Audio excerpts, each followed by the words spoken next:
سلام طعني هبلي زي خبركم من فتوات تخطاتلتي مدب سابوين تاي مسلمون كم تلمود نزعلة الزحرنا لكم حصرتن اوانا زبلنا مزيناتات حزنا لكم مسينا لنا نسانا يمكتال لكم نعدم فلما عندنا تاتومنا بخم كنقبل بقتلة الجنرال سعر مكونن قبنيا مخوانو تآمين له عد ملك اعتفريد وزن براول كسابه دهاي كم زطفة تقليصهم زرزرو كهلو النايو جنرال فصحى مانجوس كابز نبرو حلافنة كل عالب مكبر وانا ازازي سراويت مكلخال تقراي تغيرو كم ستشومة تقليص الله ابز قداون كالي زرزر حابريتا كهلو النايو مستفتن تعسر تخفلتا تحيزو زل حدش معبالة حاويسو مستي اب تقراي زصادقة حدش بجت زملكة تنتانن كالوت بركز والقوانوين حابريتا بمدلاونا كترخبو يخم كم تلمود طرح لايك كومنت شير سبسكرايب نداغوركم نمدلاونا اسكع فصم بمصلح كتكتاتلو نعدم ببزلكم مسناي صنحيتم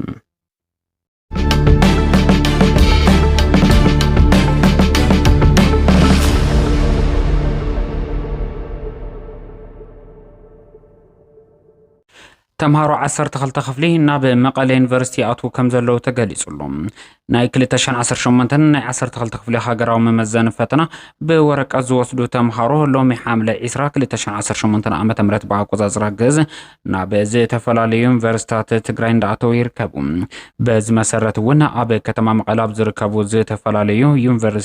ዩኒቨርሲቲ መቀለ በርከዝ ዘወሉ ተምሃሮ ፈተና ከምዛአተው ዝተገለጸ እንትኸውን በተመሳሳሊ ዩኒቨርሲቲታት ዓዲግራት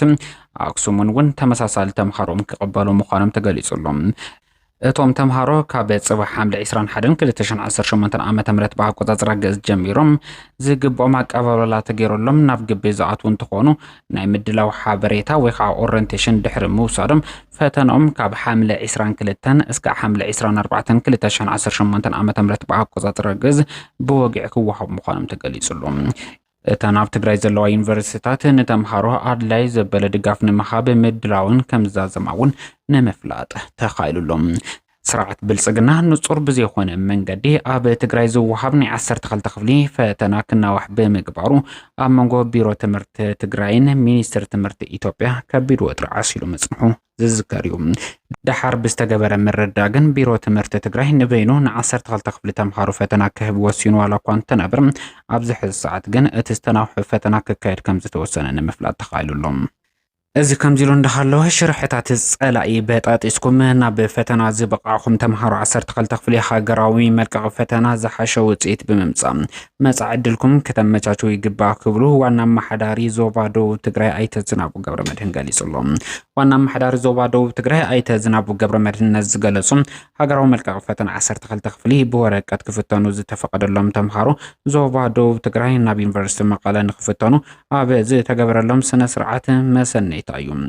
ኣብ ዞባ ደቡብ ትግራይ ካብ 23 ሰነ እስከ 16 ሓምላብ ዝተኻየደ ሃገራዊ መልቀቕ ፈተና 12 ክፍሊ ኣስታት 2150 ተምሃሮ ብቐጥታ መስመር ማለት እውን ብኦንላይን ዝተፈተኑ እንትኾኑ ብወረቀት ክፍተኑ ዝተፈቀደሎም 695 ተምሃሮ ድማ ናብቲ ዝፍተኑሉ ዩኒቨርሲቲ መቐለ ስነ ስርዓት መሰነይታ ከም ዝተገበረሎም ንምፍላጥ ተኻይሉሎም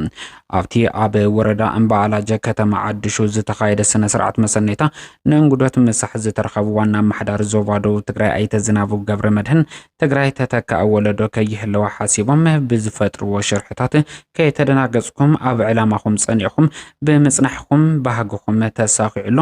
ስለዚ ድማ ዝለዓለ ውጽኢት ብምምጻእ ብቕዓትኩምን ጀግንነትኩምን ከተመስክሩ ይግባእ ክብል እታ ማሕዳሪ ይመክር ኣብ መምርሒ ማሕበራዊ ልምዓትን ምርጋጽ ተሳትፎን ተጠቃምነትን ዞባ ደቡብ ትግራይ ጠማቲ ትምህርቲ መምህር ሰለሞን ሞላ ድማ እቶም ተምሃሮ በቲ ብመንግስቲ ፌደራል ተፈጢሩ ዝነበረ ምድንጋር ከይተደናገጹ ስነ ልቦናዊ ሓሳያ ከይበጽሖም ኣብ ኣብያተ ትምህርቶም ናይ ምርጋዕ ስራሕትና ዝሰርሐ መጽንሑ ብምሕባር ኣብ እዋን ፈተና እውን ብሙሉእ ዓርሰም እምነት ክፍተኑ ከተባብዑ እናተገበረ ምዃኑ ሓቢሮም ኣለዎም እቶም ተምሃሮ እውን ብሽርሒ ስርዓት ብልጽግና ኣብ ልዕሊኦም ዝተፈጠረ ምድንጋጽን ሰጊሮም ናብዚ ምብቅዖም ዝሕጎሶም ኮይኑ ዝለዓለ ውጽኢት ብምምዝጋብ ድማ ህዝቦም ንምሕጋዝ ዕላማኦም ንምዕዋት ከም ዝሰርሑ ጠቂሶም ኣለዎም ሓይልታት ፋኖ ደምሳሳይ ዝተብሃለ መጥቃዕቶም ሕዝውን አጠናኺሮም ቀፂሎም ይርከቡ። ሎማዓንቲ ሓይልታት ፋኖ ብዝወሰድዎ ደምሳሳይ ዝተብሃለ መጥቃዕቲ ንከተማታት ለሚን ሮቤትን ንደማስቆ ኣብ ትሕቲ ሙሉእ ቁፅር ከም ዘእተው ንምፍላጥ ተኻኢሎም።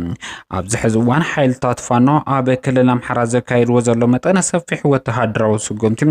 ንብርክት ዝበሉ ሓይልታት ብልጽግና ካብ ምድምሳስ ዝዘለለ ከተማታት ምቁፅጻር ምጅማሮም ተገሊጹሎም። ብልጽግና ከም ዝፍለጥ ኣብ ዝቐረበ እዋናት ኣብ ክልል ኣምሓራ ፋኖ መሊኡ ንምቅባዝ ዘኽእሎ ወተሃደራዊ ኦፕሬሽን ምጅማሩ ክገልጽ ምጽንሑ ዝዝከር እዩ።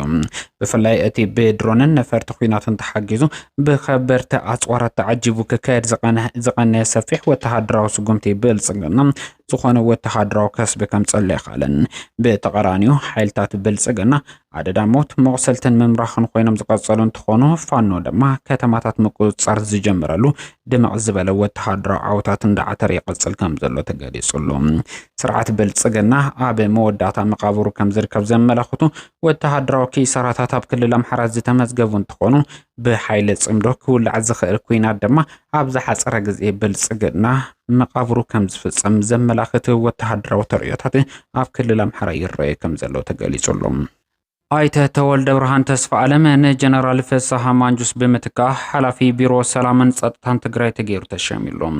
ቤት ምክሪ ትግራይ ትማል ኣብ ዘካየዱ ኣኼባ እዩ ንኣይተ ተወልደ ብርሃን ተስፋ ዓለም ንጀነራል ፍስሓ ኪዳኑ ብምትካእ ሓላፊ ቢሮ ሰላምን ጸጥታን ትግራይ ተገይሩ ክሽወም ዝተገበረ። ነባር ከንቲባ ከተማ መቐለ ዶክተር ረዳ በርሀ ድማ ካብ ሓምለ 19 2018 ዓመተ ምህረት ብኣቆጻጽራ ገዝ ጀሚሩ ሓላፊ ቢሮ ንግድን ልምዓትን ዕዳጋን ኮይኑ ከም ዝተሾመ ንምፍላጥ ተኻኢሉሎም። ተወልደ ብርሃን ተስፋ ዓለም ቅድሚ ኩናት ትግራይ ከንቲባ ከተማ መቐለ ኣመሓዳሪ ዞባ ደቡብ ትግራይ ኮይኑ ከገልግል ምጽንሑ ዝተገለጸ እንትኸውን ጀነራል ፍስሓ ኪዳኑ ተኪኡ ናብ ስልጣን መምስኡ ሲዒቡ ጀነራል ፍስሓ ኪዳኑ ቀጻሊ ላዕለዋይ ኣዛዚ ሰራዊት ምክልኻል ትግራይ ከም ዝኾነ ንምፍላጥ ተኻኢሉሎም። ብኻሊእ ሓበሬታ ድማ መንቀስቃስ ሰራዊት ምክልኻል ትግራይ ብዝምልከት ኣብ ማሕበራዊ ሚድያ ዝውዝዑ ዘለዉ ምንቅስቃሳት ኣመልኪቱ መንግስቲ ትግራይ መጠንቀቕታ መሓላሊፉሎ ብፍላይ ኣባላት ሰራዊት ምክልኻል ትግራይ ኮይኖም ብምስሊ ዝተሓገዘ ሓበሬታ ብፍላጥ ኮነ ብዘይፍላጥ ዝውዝዑ ዘሎ ሓበሬታ ትኽክል ከም ዘይኮነን ድሕሪ ሕዚ ከምዚ ዓይነት ምንቅስቃሳት ከም ዘይፍቀደ መንግስቲ ትግራይ ዕላው ገይሩሎ ኣብ ማሕበራዊ ሚድያ እውን ምንቅስቃስ ሰራዊት ምክልኻል ትግራይ ብዝምልከት ግቡእ ብዘይኮነ መንገዲ ሓበሬታ ዘሰራጭው ዘሎ ኣካላት ካብ ተግባሮም ክቁጠቡ እዩ መንግስቲ ትግራይ ዝጠቐሰ። ቀታሊ ጀነራል ሰዓረ መኮነን ደሃዩ ከም ዝጠፍአ ተገሊጹ። ቅድሚ 7 ዓመት ነበር ኢታማጆር ሹም ሰራዊት ምክልኻል ኢትዮጵያ ዝነበረ ጀነራል ሰዓረ መኮነንን ሜጀር ጀነራል ገዛ አበራ ብምቕታል ናይ ዕድመ ልክ ማእሰርቲ ተፈሪድዎ ዝነበረ ሻለቃ መሳፍንት ጥጋቡ ተማሊካ በቤት ህንጸት አባ ሶሚኤል ዋላኳ ተተወሰደ በድሕሪው ግን ሃለዋቱ ከም ዘየለዩ መሰረት ሚዲያ ዝገልጽ። በመሰረት ጸብጻብ መንጭታት መንግስቲ አባላት ሓለዋ ጸጥታ ነቲ ተኸሳሲ ካብ ዞባ 22 ዝበሃል ክፍሊ ቤት ህንጸት ወሲዶም ዝኸዱ ኮይኖም ክሳብ ሕዚ ንምንታይ ዕላማ ናበይ ከም ዝወሰድዎ ዝተፈለጠ ነገር የለን። ሓደ ሰራሕተኛ እቲ ቤት ህንጸት እውን ነዚ ሓበሬታ ከም ዘረጋገጸሉ እዩ እቲ ፍልፍል ሓበሬታ ዝገልጽ። ኣስራ አለቃ መሳፍንት ናይ ቀረባ ሓላዊ ጸጥታ ጀነራል ሰዓረ ዝነበረ ኮይኖም ኣብቲ እዋን ብዘጋጠመ ቅትለት ላዕለዎት ኣመራርሓ ዋና ተጠርጣሪ ኮይኑ ምእሳሩ ይዝከር። ኣብቲ እዋን ዓቃቢ ሕጊ ናይ ሞት ፍርዲ ክወሃቦ እኳ እንተሓተተ ጠበቃታት ግን ቅድሚኡ ዝገበናዊ ሪከርድ ስለ ዘይነበሮ ብዝብል ናብ ዕድመ ልክዕ ክቕየረሉ ምክርኻሮምን ቤት ፍርዲ እውን ከም ዝወሰነ ዝፍለጥ እዩ። ትግራይ ን2019 ዓመተ ምህረት ዘጽደቐቶ በጀት ኣመልኪቱ ባሻ ደስታ ሕጽር ዝበለ ወሳኒ መልእኽቲ ሕሊፉሎም። ብፍላይ ድማ ብወገን ባንዳታት ንዝንጸባረቑ ዘሎ ሓበሬታ ምላሽ ዝሃበ ጽንኩር ጽሑፍ ኣስፊሩሎም። ባሻ ደስታ ኣብ ዕላው ፌስቡክ ገጹ ዘስፈሮ ጽሑፍ ክነካፍለኩም። ከምቲ ውልቀ ሰባት ቁጠባዊ ሓርነት ዘድልዮም ሓንቲ ዓዲ እውን ቁጠባዊ ሓርነት ከድልያ ግድን እዩ። ትግራይ ልዕሊ እቲ ማእኸላይ መንግስቲ ዝመደቦ ዘይብላዕ ናይ ሃፎፈይ በጀት ናይ ባዕላ በጀት ከም ዘጽደቐት የዘኻኽር። እዚ ምስ ሰምዑ 66 ቢልዮን ካበይ ክታምጽኦ እያ ዝብሉ ሕቶታት ብገለ ፖለቲከኛታትን ተቃወምቲ ሓይልታትን አንጻር ብሔራዊ ረብሓ ህዝቢ ትግራይ ዝተሰለፉ ኣካላት ይለዓል። ደሓናይ ተጨነቁ ይብል ባሻ ደስታ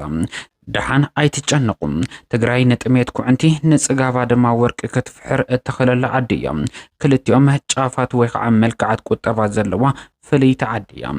እቲ ብሕታዊ ዘድልያ ሰብ ጥራሕ እዩ ዝመርሕ ሰብ ክብል ምላሽ ይቕጽል ወየ ብኡ ኸላይ ይውግዕን እምበር ቅልውላው ቁጠባዊ ሓርነት ጠንቂ ፍትሕ ሓዳር ዓለምና ይክብል ይገልጽ ጠንቂ ጭቆና ቁጠባዊ ሓርነት ዘይወነኑ መጻምርቲ እውን ይክብል ይሕብር ትግራይ ዳስ ነጻነት ደስዲሳ ፖለቲካዊ ጉጂ ቅድሚ ምውጻእ ተኽእሎታታ ቁጠባዊ ሓርነት እናማዕበለት እናተለማመደት ክትጸንሕ ኣለዋ እታ መዓልቲ ክትኣክል ከላ እዛ ቆርማድ ዓዲ እንታይ ደኣያ ክትበልዕ ከድኩ ትብል ዘላ ንዝብል ስላቕ እኹል ምላሽ ዝኸውን ቁጠባዊ ሓርነት ሙሉእ ቅርጺ ፖለቲካ ሰብነት ወኒና ክትጸንሕ ኣለዋ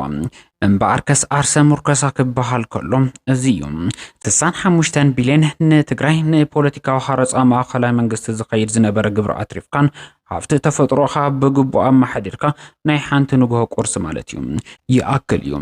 ርሕቐት መንገዲ ጸብጺብና ጉዕዞና ከይጀመርና ኣይንተሃገ ክብል እታ ውሳኒት መልእኽቱ ኣብ ዕላዊ ፌስቡክ ገጹ ባሽታ ደስታ ኣስፊርዋ ይርከብ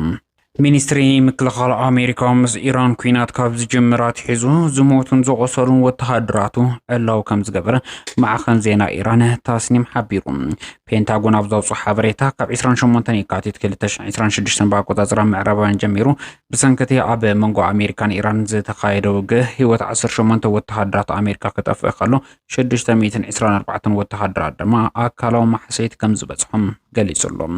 ቤት ጽሕፈት ፔንታጎን ወሲኹ ከም ዝገለጾ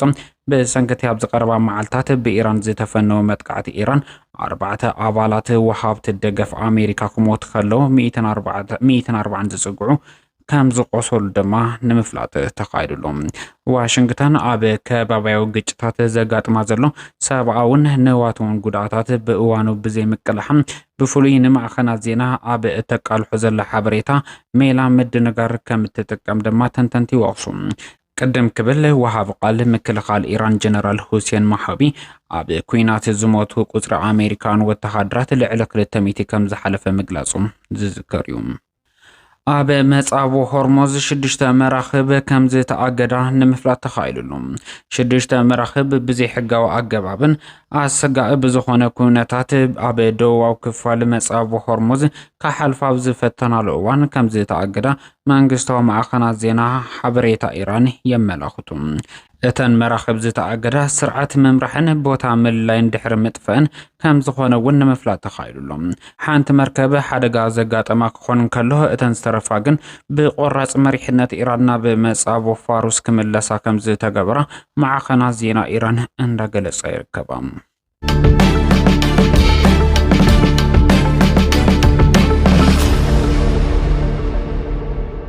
ኣብ መወዳእታ እቲ ዝተለመደ ናይ ቢዝነስ ጸብጻብና ክነስምዐኩም ዋጋ ነዳዲ ተስፋ ብዝህብ ደረጃ ዋጎ ኣሽቆልቂሉሎ ብ9.5 ሚታ ዋጎ ዝቐነሰ ሓደ ድፍድፍ ብሬንት ነዳዲ ብ88.9 ዶላር እንዳተሸጠ ይርከብ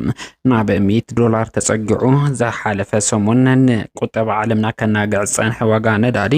ሎማ ዓንዲ ብልዑል መጠን ዋጎ ምቕናሱ ተስፋ ሂቡሎ ብ8.1 ሚታ ዋጎ ዝቐነሰ ዘይተጻረየ ናይ ኣሜሪካ ነዳዲ ድማ ብ83.15 ዶላር እንዳተሸጠ ይርከብ ኣብ ዋጋ ወርቂ ድማ ሓደ ኦንስ ብ1.21 ሚታ ወሰኻብ ዘርኤሉ ዕዳጋ ብ4101 ዶላር እንዳተሸጠ ከም ዝርከብ ንምፍላጥ ተኻይሉሎ ብተመሳሳሊ እውን ኣብ ዕዳጋ ክሪፕቶ ወሰኽ ዝተረኣየ እንትኸውን ቢትኮይን ብ1.17 ሚታ ወሰኻብ ዘርኤሉ ዕዳጋ ናብ 65265.93 ዶላር ክድይብ ተራእዩሎ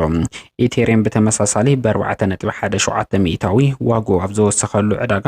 ብ1965.5 ዶላር ክሽየጥ ከም ዘርፈደ ንምፍላጥ ተኻይሉሎም ኣብ ተመን ሸርፍ ወጻኢ ኢትዮጵያ $1 ብ159.8 ብር እንዳተዓደገ ብ162.9 ብር ይሽየጥ ከም ዘሎ ንምፍላጥ ተኻይሉሎም